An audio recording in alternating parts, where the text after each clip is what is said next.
Dans ces années de terrain et de travail, un travail majeur pourrait être celui qui traite de la civilisation du phoque, parce que c'est finalement ce qui concerne toutes ces années à Massalik et Scoresbysoun, le phoque étant devenu leur aliment principal.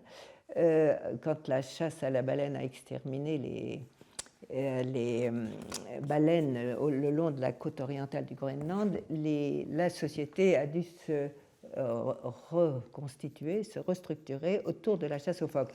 Ce qui fait que dans cette région, quand on les a découverts, c'était le phoque l'animal principal qui servait donc pour la nourriture, pour les vêtements, pour les outillages, pour toutes choses. Il y avait peu d'autres alternatives.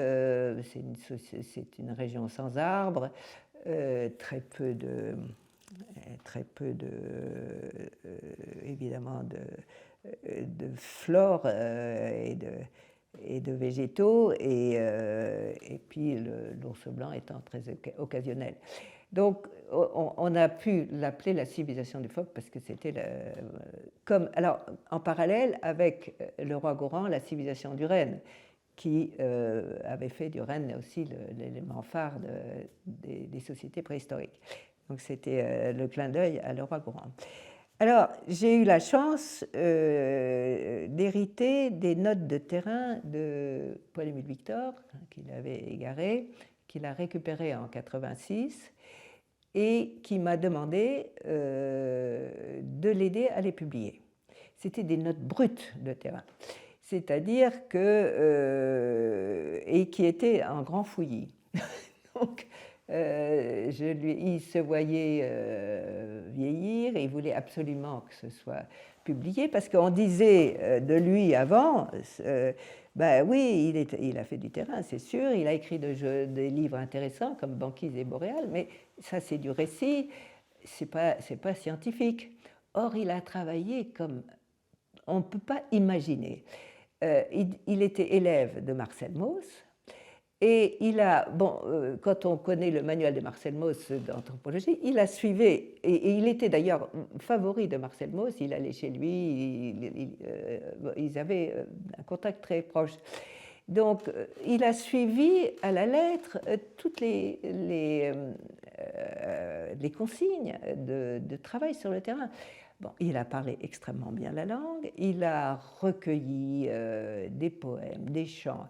Il a noté tout dans tous les domaines, avec le nom vernaculaire, etc. Enfin, un travail invraisemblable.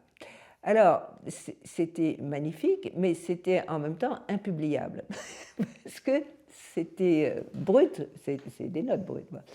Alors, première chose, il n'a pas, malheureusement, tout n'a pas été retrouvé. C'est dommage, parce que c'est un travail inimaginable. Donc, il m'a demandé de l'aider à les exploiter et à les publier. Alors, j'ai dit dans un premier temps, ben, je vais les trier.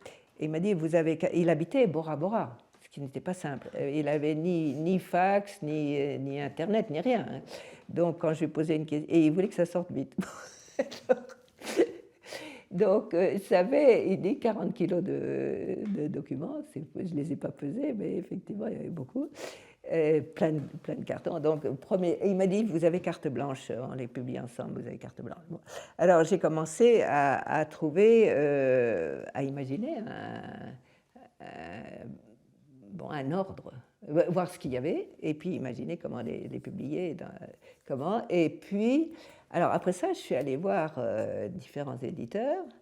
Quand je parlais de Paul-Émile Victor, ils disaient ah bah oui, on prend. Quand ils voyaient ça, ah bah non, non, désolé, on ne peut pas. Bon. Alors, moi j'étais très embêtée parce que. Et puis un jour, donc, alors il y a un éditeur qui a bloqué le manuscrit pendant plusieurs mois en disant on va le faire, on va le faire. Et il est même allé à Bora Bora. Et puis il ne l'a jamais fait parce qu'en fait, il n'avait pas trouvé de maquettiste pour ça. Alors, mais ça bloquait, puisqu'il jurait, c'est grand Dieu que ce serait fait. Puis un jour, je reçois un coup de téléphone de Raymond Chabot, un jeune éditeur qui me dit, qui avait vu passer parce que les choses n'étaient pas si confidentielles que ça, il avait passé des éléments et qui dit écoutez, c'est le livre que je rêve de faire. Ah, je dis ah bon, mais vous êtes qui? Raymond Chabot. Bon, je me lance, jeune éditeur, et c'était un libraire de et qui avait été élève à la Sorbonne de Roland Barthes. Et il était très intéressant. Alors, il m'a dit, écoutez, moi, je dis, ben, Paul-Émile Victor est très pressé. Il me dit, je vous fais ça en 4 mois. Bon, et il me dit, si ça peut vous rassurer, je vais avoir aussi Armand Collin comme co-éditeur. Je dis, bon, très bien. Donc, j'ai dit, mais enfin, c'est Victor qui décidera. Donc, j'ai écrit à Victor, qui m'a répondu par télégramme, foncez avec Chabot. Bon. Alors, là, ça a été un travail de dingue, parce que j'avais à lui passer les notes de Victor et à écrire mes textes qui n'étaient pas d'introduction. Donc, j'ai passé nuit et jour. Mais il a tenu son truc et le livre est sorti et a été, c'est celui-là, premier tome, un superbe volume avec ces dessins. J'ai quelques dessins dans les photos que je vous ai passées, toutes ces illustrations absolument fantastiques. Alors, après ça c'était le premier tome.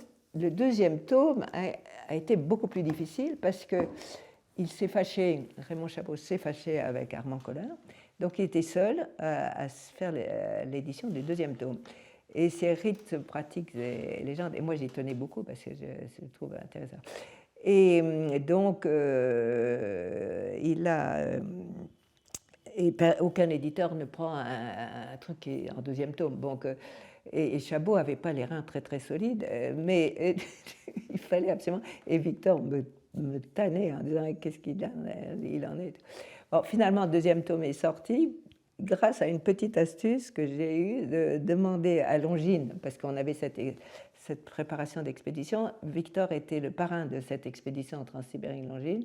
J'ai dit écoutez, si vous achetez pour les gens de Longines des bouquins en pré-achat, il peut sortir ce qu'ils ont fait. Bon, ils ont dû se demander, les gens de Longines, pourquoi ils avaient des livres d'ethnologie, mais enfin bon, bref, ça a permis au deuxième tome de sortir.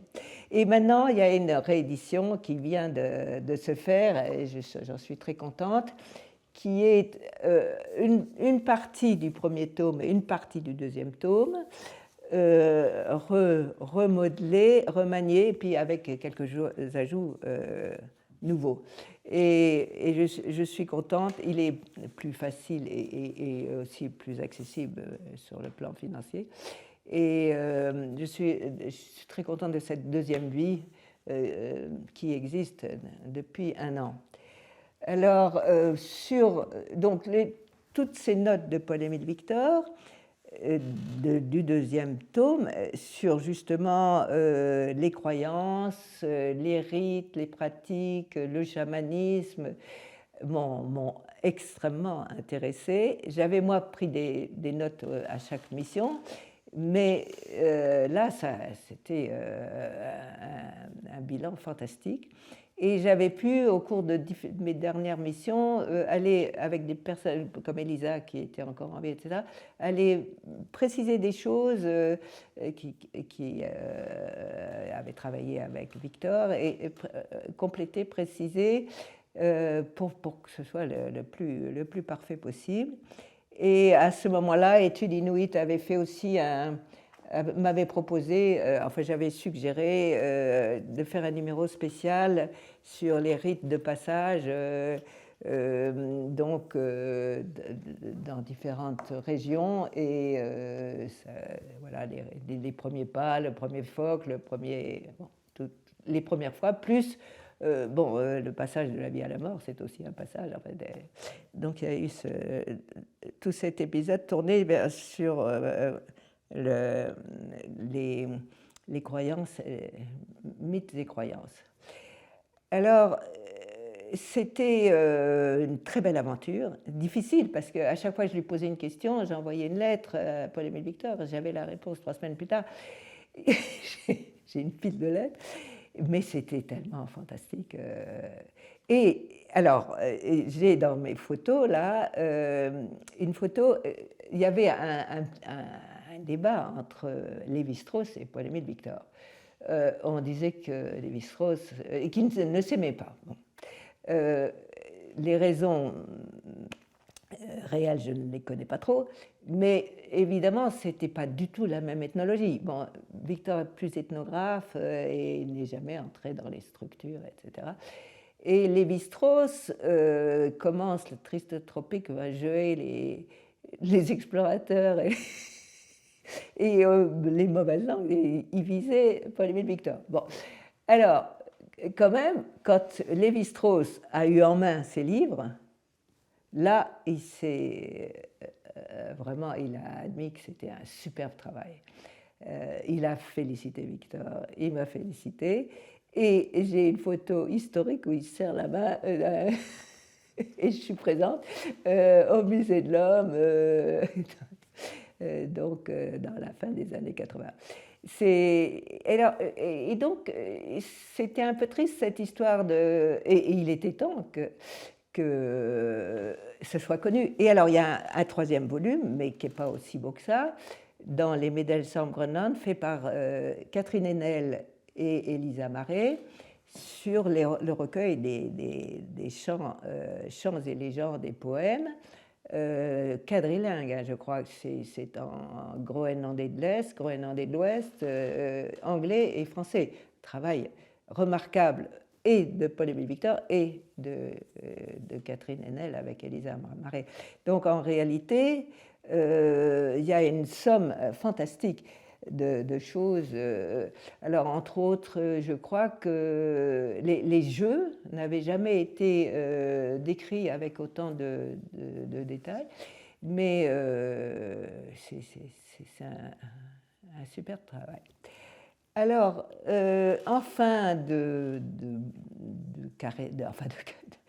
voyage, de séjour, de mission, 2007, 2007, 40 ans, c'est pas l'amour des dates, mais c'est comme ça, 40 ans après ma première mission, je fais mon ultime mission. La société avait beaucoup changé, et il faut dire aussi que beaucoup de gens que j'avais connus et qui avaient été vraiment des informateurs formidables n'étaient plus là. Mais ce qui m'a étonnée, c'est qu'il y avait pas mal de jeunes qui me disaient « Mais moi, je me souviens de toi, tu venais à la maison voir mes parents et tout. » Donc, j'étais pas inconnue pour eux, mais c'était plus la même. Et puis, on ne peut pas éternellement. Il y a un moment où il faut mettre un point final. L'observation, d'autres la feront. Hein. Donc, mais j'ai fait mes dernières observations à ce moment-là. Mais j'avais peu de temps avant eu l'occasion de parler de la situation du Groenland en mutation et transition en général dans ce livre, avec une partie, alors le Groenland pris dans son ensemble, et une partie dédiée à Massalik. Et dans ma dernière mission, j'ai fait quelques épisodes de films que vous pouvez voir là, pour mémoriser, pour utiliser comme je veux, soit en montrant le paysage, soit en montrant un village, donc l'année 2007, soit en montrant la ville. Donc, vous voyez là, dans ces images qui suivent, quelques images prises dans les années, en 2007 précisément.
Ah, bist du ja.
Akhirnya cuma nukar pisah tanah.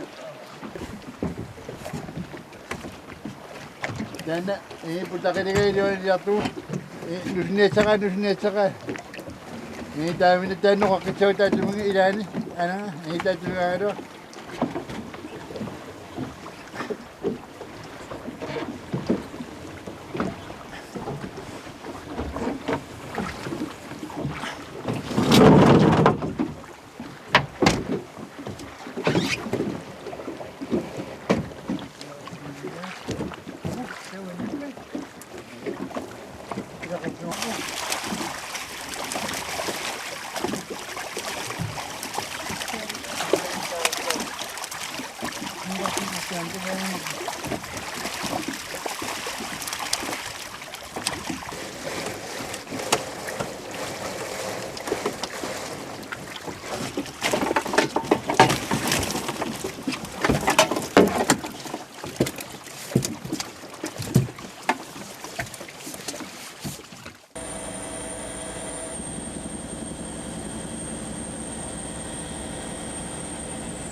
Kainin nakata para makatinagtsaka. Huwangan tinakin niya. Gawin niya na. Ilarap ito ng tanam mo istitsa nga. Na kaman. Wala ka tsaka. Wala ka tsaka. Sila ka tsaka ulit.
오빠는